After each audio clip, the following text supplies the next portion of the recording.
Welcome to The Thriving Marriage, the podcast for those who want to get their spouse back in love with them and truly thrive. You'll learn why 95% of people don't save their marriage and the secret method no one else is talking about that will change everything for you. Are you ready? Let's turn tragedy to triumph. Here are your hosts, international marriage experts, Marc Johnston and Heather Choate. So welcome everyone here today. It's been a little while since we did a podcast, but I'm Heather Choate and I'm here with Marc Johnston. How are you doing, Marc? We've had Christmas, we've had the New Year. How are you guys doing? It's been nice to be able to take a step away from it, spend some time with family. Especially with these times going down, it's where we're less able to see other people. It's been nice to really just take some good quality time with the people that we are able to see, like our family. It's been nice. Yeah, awesome. Well, for us, we went through COVID. We had that at the beginning of December. That was no fun, but we did okay. So thank you everyone that was aware and for your prayers and your thoughtfulness there. Luckily, we didn't have any trips to the ER, but it did hit my husband pretty hard. So I was impressed. I'll be honest, I was feeling like I was a little above getting sick because I take really good care of myself nutritionally. And so that was a very humbling experience to go through that. Grateful to be on the other end of it, and our prayers and our healing energy is for everyone who might be going through that, or your loved ones as well. We definitely have compassion and understanding with that. And then I know a lot of people have been really struggling over the holidays with their relationships, and grateful for all those who've reached out to Marc and I to get some help there. That says a lot about you. And so we honor you for listening to the podcast, for taking some positive action to solve some of the challenges that you might be facing. Today, we're going to talk about giving and receiving feedback. And before we get into that, though, we always like to start with a client win. And Marc and I were talking about what we should share today. And so I'm going to turn over to Marc for something I think is pretty interesting and helps give a really good perspective for those that are in a really, kind of dire situation right now, maybe with your marriage, you're facing divorce, things like that. So go ahead, Marc, and share with us. Like Heather mentioned, we were discussing this right before we went live here. And basically the situation is we have a client who has the divorce actually finalized recently, but has been seeing some renewed interest from her husband. And you might think I'm speaking specifically about you, but actually we have, at any given time, we usually have several clients in this state. Heather was expressing some surprise, but I was like, no, this is actually, we see this all the time. And I just find this sort of situation interesting. And this particular one, and I'm not using names because we didn't ask permission for this one in particular. But in this specific situation, her husband was seeing a lot of pushback, like, I don't want to work on things. I'm done. And the divorce finalized. And, some weeks later, there's hey, maybe this was a mistake. And let's see what, maybe the future holds something different for us. I think we should work on healing and see, maybe we could get back together. And there's been talk like that. But like I said, this is not, I wouldn't anticipate this necessarily if you're in this boat, but it's not an uncommon occurrence. And the reason why I wanted to share this in particular is you never really know the kind of effect that your efforts are going to have. If you're laying a healthy foundation for your relationship, sometimes it just takes your spouse rounding that corner, or to start realizing that they need to reevaluate their decisions and leaving. And I would say if you're really invested in this, sure, if the divorce happens and finalizes, you do need to take care of yourself, and you do need to have a mental state where you can have some acceptance, but leave some room in there to say, hey, for a little bit of time afterward, maybe something could happen, if that's the direction that you want to head in. I think this is always a personal decision, how much you want to move on, but I do say that it does happen enough that we usually have a handful of clients at any given time in the same boat. That's all I have. Yeah. Yeah. And we have also seen, fully divorced couples get back together. So it doesn't mean it's outside the realm of possibility. Like Marc said, it's not always going to happen, but it is interesting. Marc, just a question, as we apply kind of the path process to this situation, something that's coming to my mind, do you think that those that are in this situation, that the lack of pressure at this point, like the pressure's off now to try to make it work or try to get them back, right? All that kind of pressure that tends to just push them further away is now gone. Does that have something to do with them wanting to come and maybe make it work? Yes, I do think that there's a few factors that could be at play here. I do think that part of it is a matter of trust. So we often will see this sort of phenomenon where there's a lot of changes made, and the spouse leaning out of the marriage says, you're only making these changes because you want me back. Like the changes are fake. So now that pressure is not like that perceived motivation is removed, the changes seem more genuine. That could be one thing. I do think that two, there's some amount of a need for validation. I was hurting so much and I need you to understand how much this was hurting. And divorce kind of achieves that. It says, this was a really big deal for me. So some people need a bit of that closure, that kind of statement that says, this was a big deal, what happened to me. And so some people need that event to kind of signify before they can let go of it.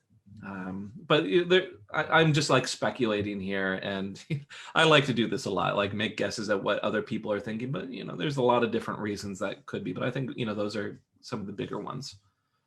Okay, gotcha. All right. So hopefully if you're in that kind of situation, this may give you some perspective and also understand maybe some of the motivations that are leading your spouse to take those actions.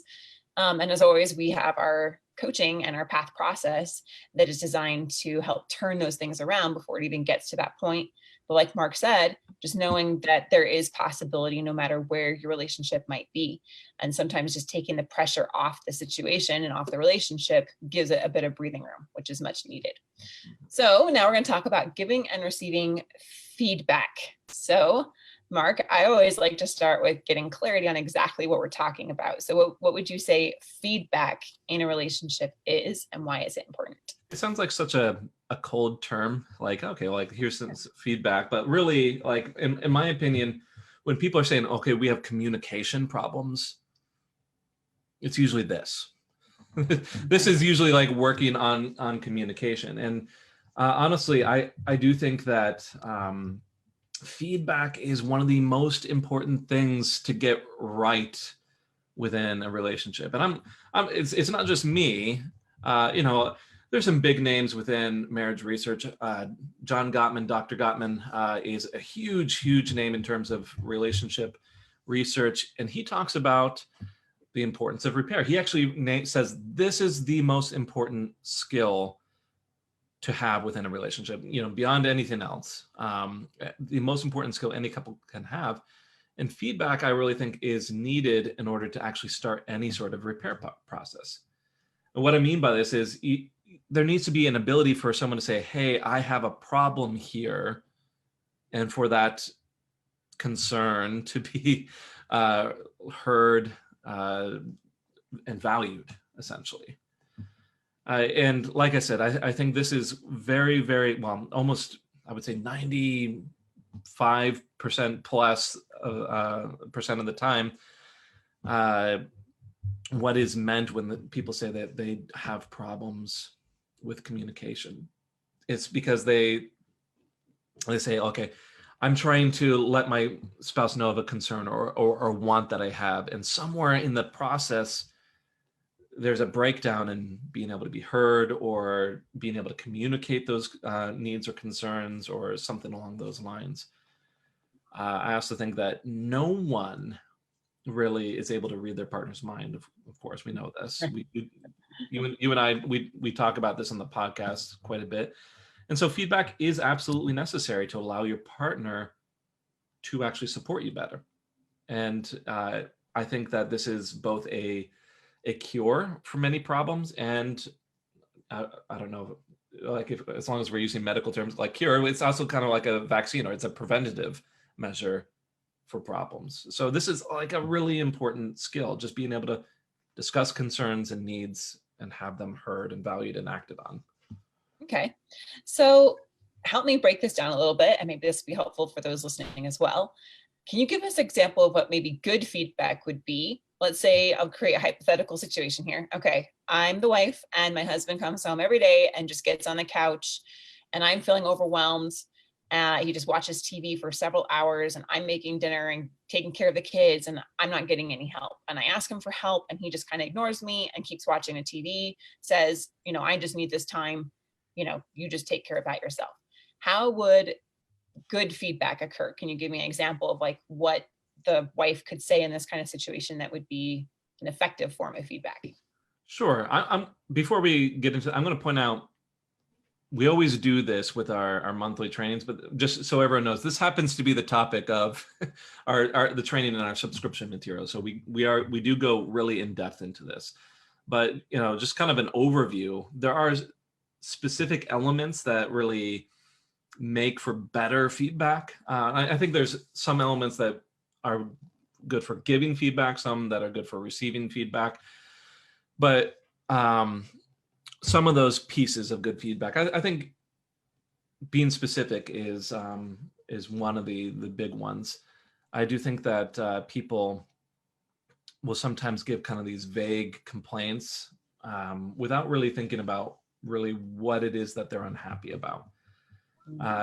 So in this example that you gave of not feeling supported with a husband coming home from work, I'll hear this from clients, like there'll be complaints of not respecting them or complaints of not supporting them. And it might sound like you're very clear with what you're saying, very specific with what you're saying, but people define those terms differently. And so the spouse or the husband might say, well, I do support you. I go to work and I bring home the paycheck, and I occasionally I'll change the messy diaper and say, okay, that's the support that you're complaining about that I don't give. And so then they say, I'm now feeling unappreciated. Right. So like in this example, it would be helpful to say, okay, look, when you come home and you sit on the couch, I'm feeling overwhelmed, or I'm feeling like there's a lot to do and I'm not able to get a rest. And this combined with like a discussion of the impact of these things are very important elements. I mean, of course, there are ways to share these that are better than others. But that's, I don't know, some of the things that go on. I also think, and this is one thing that I think one of the elements that a lot of people miss, is giving feedback in a positive, encouraging, and supporting way. So in your example, can we just like, let's turn for a second to this hypothetical husband. And so Heather, in this hypothetical example, what is the husband thinking? Why would this husband want to sit down? And why might the husband struggle with supporting his wife? Right. So he's probably exhausted himself. He feels like he's working hard. He wants to get a break, and maybe he's just sick of her nagging him all the time. And maybe he feels like no matter what he does, it's never enough. So why even try? He might be getting kind of checked out because she's just constantly harping on him for something. It feels like to him. And so he's like, I'm not even going to try, because if I even try that, then I'll just get more exhausted and she won't care anyway. Yeah. So then the feedback comes across as complaints and criticism and attacks, it just reinforces that story there, and the narrative where like, I'm the victim here. I'm the one that's being nagged and attacked, even though I'm exhausted. And much like the wife is feeling exhausted, and it doesn't go anywhere. Right.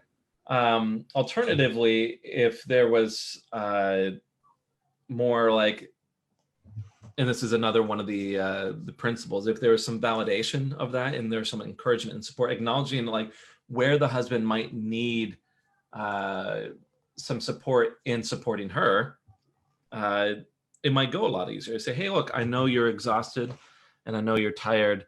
I'm feeling a bit overwhelmed here. We're discussing impact. And she says, I'm looking for some way to get some more support because I'm feeling overwhelmed here at the end of the day. Where can we, where can we do something about that? This becomes a very different conversation than why don't you get up off the couch, you lazy whatever, and help me. You just sit there while I'm doing all this work. Those two are very, very different conversations.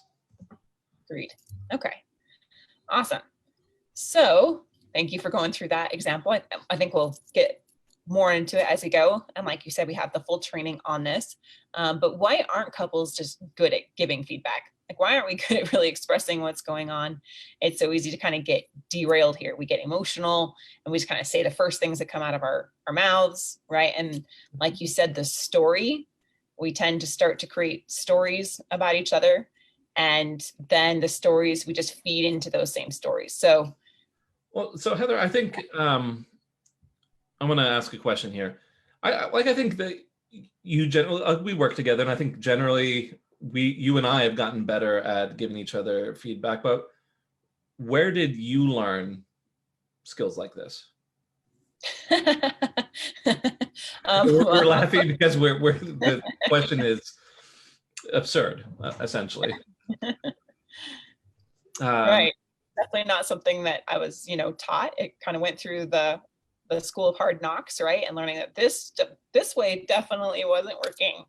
And so reaching out for me to, learning the path process that you teach and learning from other people that have good communication skills, modeling what they're doing is how I learned it. I didn't know it. I didn't see it modeled for me until I started seeking those that actually had learned these things and were doing them.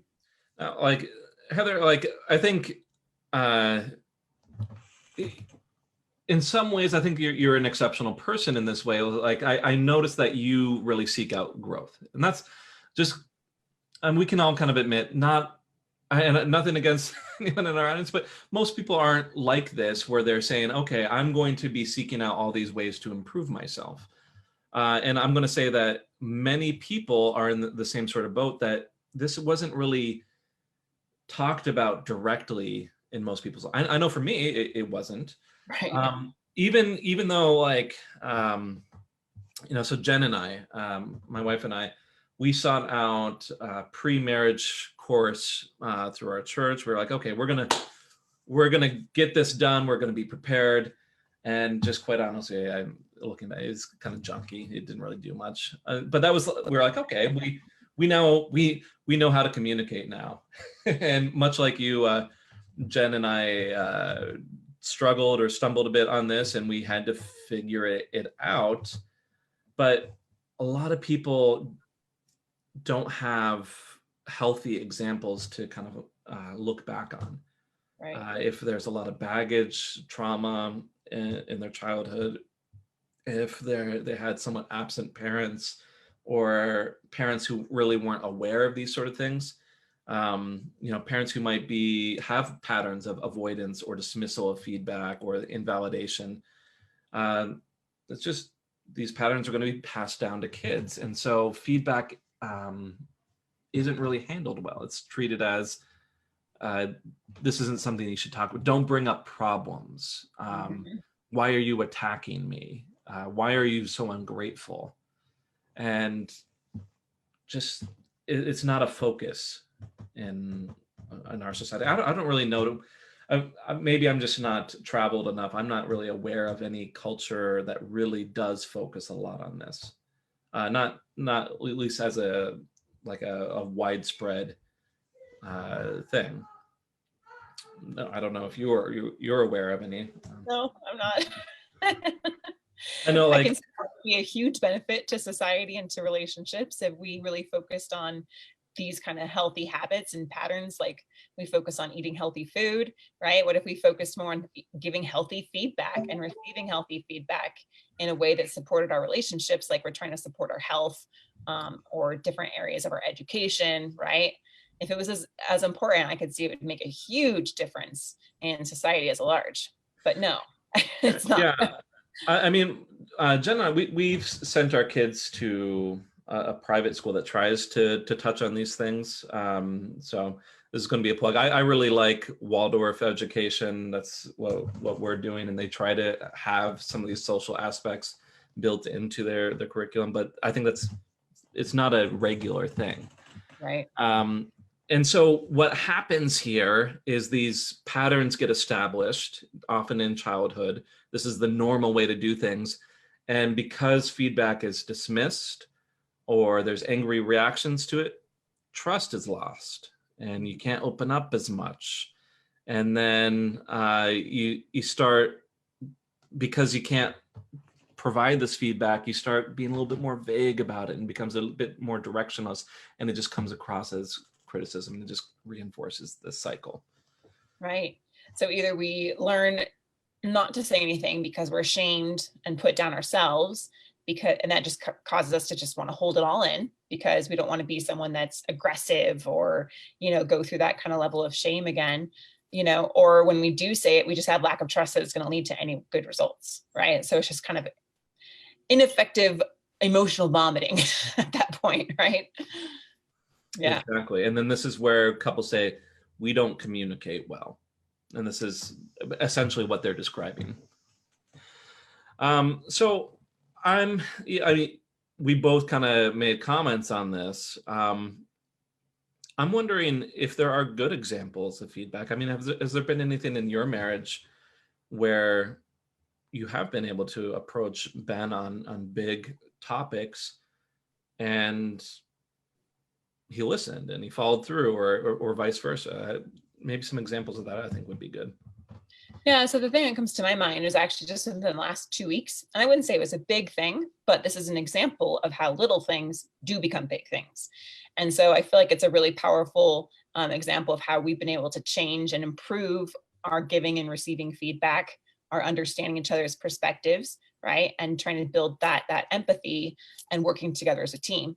Because these little things, like I'm going to give this little specific example, were the things that caused the story about each other to get bigger and bigger and bigger and become big things, right? Talk about like the snowball rolling down the hill. It starts pretty small. And then by the time it's down the hill, it's massive. And it's a huge problem you have to overcome. It can be overcome, but how much better to prevent it from becoming a big thing, right? So I was feeling really overwhelmed with I set a lot of New Year's goals, right? I love my goals. I love progress. And then when we got into it, I think it was just last week with the kids, I'm unschooling. In other words, a form of homeschooling all 8 and working on our business, right? Doing real estate. And I was just telling him, I'm feeling a little weird. I'm feeling a little off tonight. Like maybe this wasn't the right focus for me. And we were sitting on the couch and I expressed that to him, and his next reaction was to pick up his phone and look at his email. And so I immediately go, oh, he doesn't care. And so I was like, well, good night. And I got up and left. And then I came back about 30 seconds later. No, probably about a minute and a half later. And I said, I'm sorry. You probably felt like I was being pretty snarky with my little, well, good night. I'm done. I'm going to go upstairs now and ignore you the rest of the night. I could see how he could easily interpret that. And I was like, I just want to let you know how I felt. I was trying to express that I'm struggling with some things. I'm feeling a little off, and I would have liked to have talked to you about them. But when you reached for your phone and looked at your email, that made me feel like you were just being dismissive of me. And so I just want to let you know that's how I was feeling. And that's why I then said the snarky good night. And you probably felt like I was being pretty dismissive of you. And so that's not what I really intended to do. And I just want to let you know how I feel. And that was that. And then he said, okay, I'm sorry. I thought that you were just kind of, it wasn't a big deal. And so let's talk about it. And so then we were able to talk about it, and I felt understood and received by him. And we were able to then understand what each of us were both needing. I was needing kind of his undivided attention for something. And then he was able to not build him a story that, oh, Heather doesn't care about me. She's just wanting to go to bed and not spend time with me. So in the past, this has created a bigger story, right? I would have said, Ben is dismissive of me. He doesn't care what I'm going through. I have to carry all my burdens and struggles by myself. And he doesn't really care enough to talk. And his story about me would have been like, Heather just gets really upset and then just shuts me out. Right. So this is an example of when we kind of did it the wrong way first, I guess. I just kind of immediately reacted to his getting on his phone. But then I came back and was able to share, look, this is how I'm really feeling. I just want to let you know that when you get on the phone, when I'm trying to talk about something important to me, it makes me feel like you're dismissing me.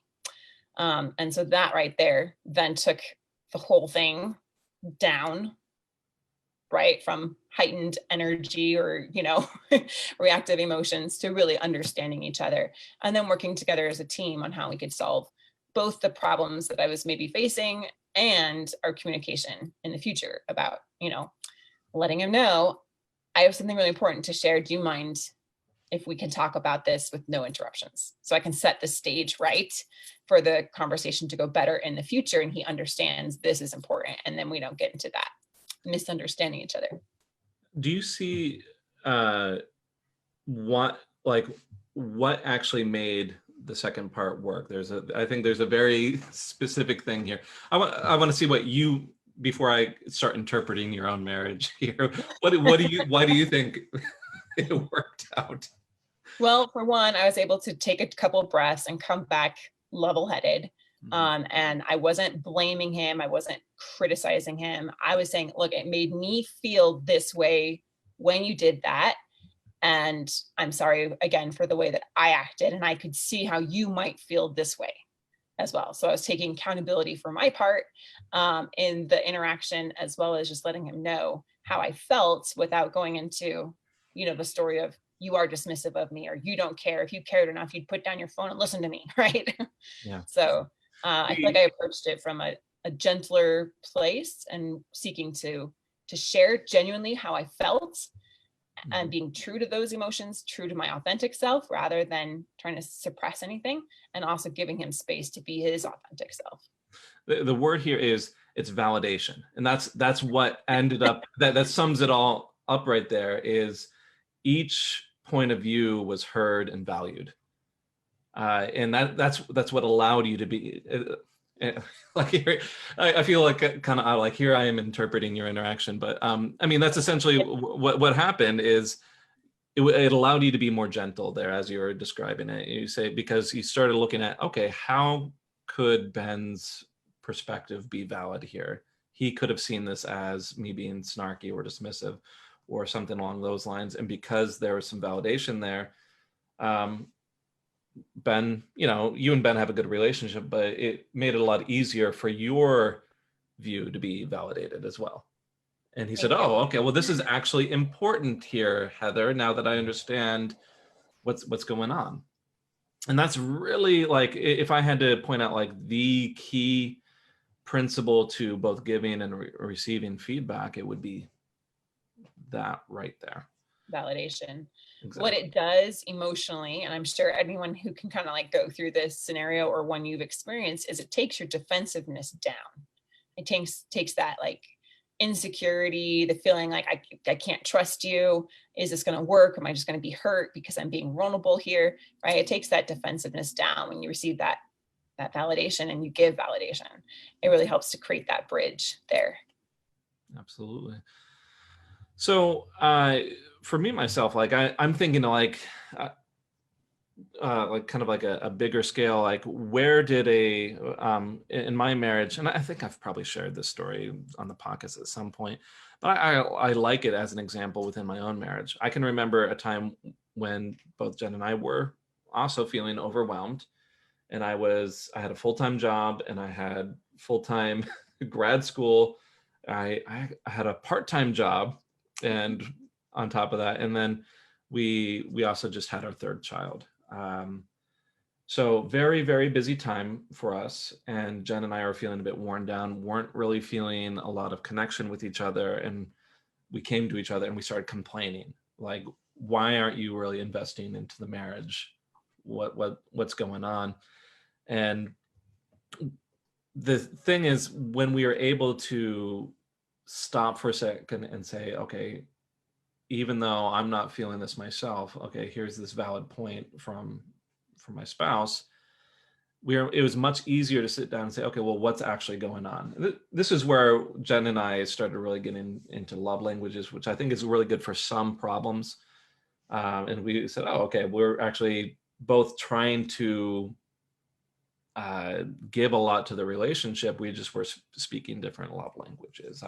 I was trying to spend a lot of time with her, and she was trying to do things for me, and we just kind of were missing the message a bit. And so, like, because of that, though, we got into the habit of communicating when we were trying to provide some love for the other person much better, and it became easier to recognize that. But it's because we were able to bring up concerns and be really heavy on that validation that we made a big change in our relationship, so it felt easier or better. Yeah. I think another really important thing when we do have feedback is that, and I know we talk about this with John Gottman again, the 5-to-1 ratio in a healthy marriage. These things are hard to bring up. And sometimes if they're very, very sensitive things, right? Like for me, like the trusting that I'm good enough, right? That whole big story was very challenging to bring up, and it still can be. And so when I have feedback for Ben around that issue, then it tends to be a lot more sensitive. And so making sure that we have an abundance of good communication and positive experiences, because there's always going to be some things that we need to work on with each other. We're all human. We all bump into each other in this life, right?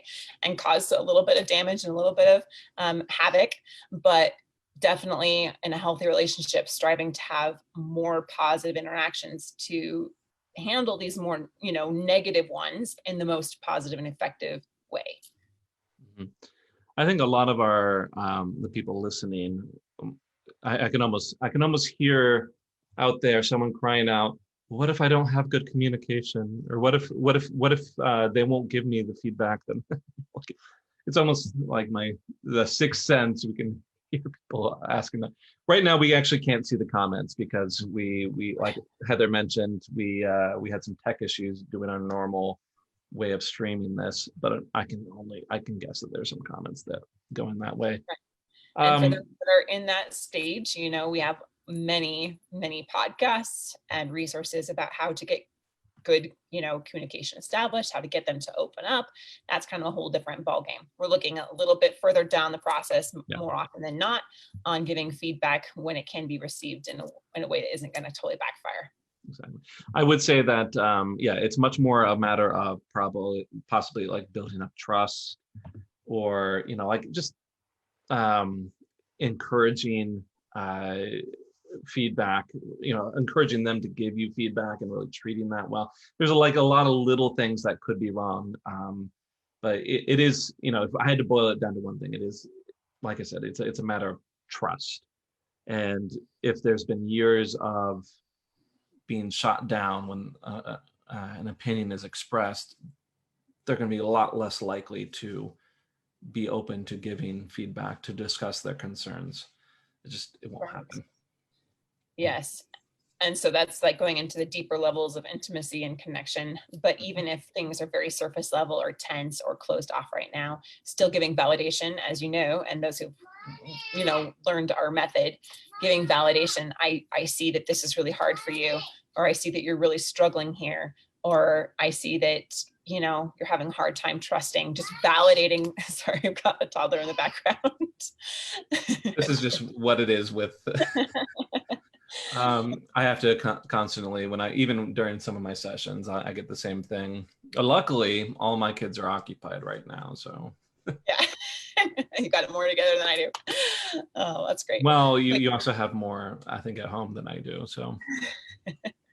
Anyways. All right, so we've covered the validation, and we've covered making it clear.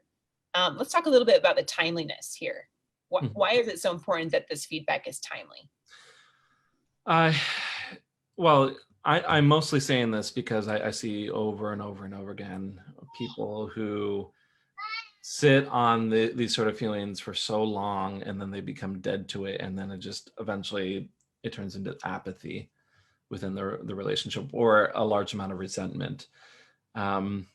And meaning, if you don't bring it up when it is a concern, it ends up turning into something much worse, or it comes across as dwelling on mistakes. So like, let's say that you're offended, and then you go quiet for several days in a row, and then you get upset on day 7, 8, or 9 or something like that, and they're like, why are you still upset about this thing way back then? It ends up getting messy, and you're going to get less understanding from your partner, very likely. The other part of the timeliness, though, is, it is about even the timing of giving feedback. If you are very consistently giving it at times when there's not an ability to talk, that can be problematic. Or if you are just keep revisiting the same sort of complaints over and over again without that encouragement or support or validation, that's when it starts to come across as nagging. So there's some timing to say, okay, actually bring it up, but don't keep hitting on the same sore spot. There's a lot to consider in terms of timing with feedback. Can I share one thing I've learned real quick about timing? Yeah, sure. So my personality is kind of like resolve it right away. If it's on my mind, then we're going to talk about it. And that's caused some challenges in my relationship because Ben is more of an internal processor. He wants to take time to think about it and to be prepared for these kind of conversations. So we're on polar opposites there, right? Polar opposite ends. I can't stand waiting because I just want to get it over with. I want to move on. And he can't stand rushing into it like I always want to do. And so when I push him to do it, when I want to do it, it doesn't go well. And if he takes too long for us to talk about it for his processing, then it doesn't go well for me because then I tend to get into a huge knot of nerves. So we've had to learn that balance, and like you teach, Marc, about setting the stage. And so I know this isn't uncommon for people to have different kind of processing, internal or external. But if you feel like we got to resolve it now, but your partner is not in that kind of state, or you're one that's like, I need a little bit of time to think about this and prepare myself for this conversation, then working together on that so you can respect that, right? And so working with one of my mentors, a really good way to kind of set that stage, like we teach here, is, when in the next 24 hours would be a good time to talk about some feedback that I have. And then you can both be mentally and emotionally prepared for it. 24 hours is still not sitting on it too long and not giving it, plowing right into it if neither of you are prepared. And so making sure that you're both in as good of a state as you can be emotionally, you're both calm to then go and have this kind of conversation, I think is really important. And respecting each other's different needs as far as processing goes. So just a bit of feedback. It's been crucial to learn that in my relationship and find that bit of give and take there for both of our needs there. Absolutely. I do see that mismatch. It's not an uncommon thing. Luckily, Jen and I are on kind of the same spectrum, and we don't like to sit on problems, but that's not always the case. You're right. Yeah. So just making sure that you know where you're at and then where your partner is at as well. And then finding what works best for giving and receiving this kind of feedback. Mm-hmm. All right. Any final thoughts about giving and receiving feedback? No, I think we should move on to our marriage Mythbuster. All right. All right. I think this applies, and I always try to make it apply somewhat to the topic at hand, but the myth this week is good marriages and relationships should just happen naturally. I bring this up because I hear this very often, as in like, okay, we should just, the problems should sort themselves out naturally. If we just give this some time, it'll just work. Or couples who are recovering, they'll say, hey, our feelings will just come back. Feelings for each other will come back naturally. And if it doesn't, then it's just not meant to be. Meant to be. I thought we were soulmates, but we must not be because we've fallen out of love. Yeah. And I know I say that with a little bit of jest, but like Marc says, we hear this all the time. People have this notion that because you were once in love, you should always be in love. And if those feelings fade, or, you break trust or something, then it's just not meant to be. And so you should move on to someone else or something else. And it's just simply not true. Well, and how this applies to feedback is specifically this: is good relationships, good marriages don't happen naturally. They happen because both people are actually willing to take a look at the ugly parts and address them.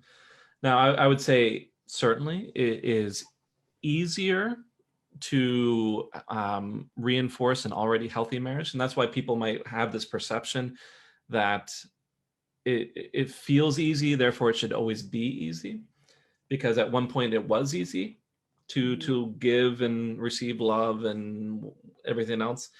But I would argue that the very best marriages, the very best relationships, even the very best people just in general are people who have had to deal with ugly pieces of their life or their relationship and were able to work through that.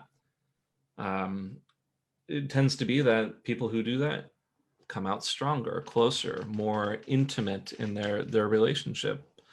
And the same thing here, like anything important in life, if you're going to actually do well with it, if you're going to actually be above average, some effort is needed to get there.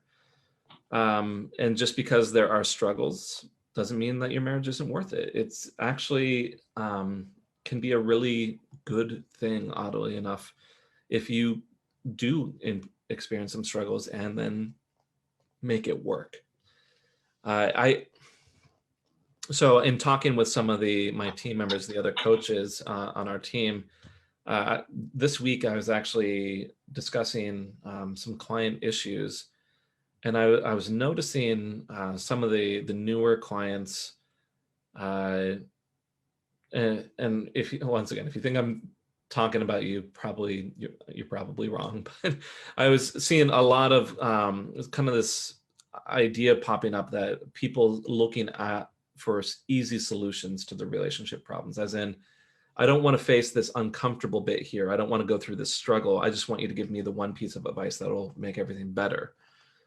And it's a similar sort of idea. The need to actually deal with the struggles, the need to face some uncomfortable bits, the need to actually be able to give and receive feedback effectively, and dealing with all this, that it's a normal part of any long-term committed relationship. It's just the research shows time and time again that pretty much every couple is going to have struggles. And it's not whether they have struggles, it's how they handle them that's going to make or break them. It's just that sometimes these, how they handle it, most people are going to need some extra support or tools. So that's what I have to say about that. It's good marriages and relationships don't just happen. Sometimes it needs effort, and you need to actually get this. Heather, you were just saying, both of us were saying, neither one of us really just naturally had the tools or skills needed to effectively tackle problems like this in our relationship. We both needed to kind of learn some new skills to give and receive feedback, and it made things better. Right. I'll be the first to raise my hand. I think I fell into this boat early in my marriage. We were so in love, and then boom, the first disagreement or the first challenge happens, and you're like, what? This is not supposed to, we're not supposed to fight. We're not supposed to disagree. We're not supposed to hurt each other. It must not be working. And so I don't know if it's our culture or what, but we have this notion that everything's just going to be smooth sailing, happily ever after. But looking back on our challenges, I know that they were what we needed to become stronger and better together. And looking back now, Marc and I have been doing this for many years, and seeing couples that we helped years ago and how amazing they are right now. You would have never guessed that they went through what they did. And other people are like, how do you have such an incredible relationship 25, 26 years later, or 7 or 8 years later, right? You guys are just, how are you such good friends, and how you just make everything work and it looks easy, right? And they know, and we know what they really went through to get there, and how their relationships are on the verge of breaking. And so it's incredible to see how we can all choose to overcome those challenges, and we can all choose to let them make us better or stronger or not. It's all given to us to choose. And so thank you, Marc. And again, for those that may be needing some support, what's really awesome is that we don't have to do these things all alone. You don't have to do them just you and your spouse. There are tools and resources and support that we offer here at High Thrive Coaching that we encourage you to reach out to us if you're needing that help. And you can always book a completely free call with us over at highthrivecoaching.com/apply. And we can go deep into your relationship and see what you need to get things going in the direction that you want. Awesome. So thank you, Marc. And our topic next week is to be determined.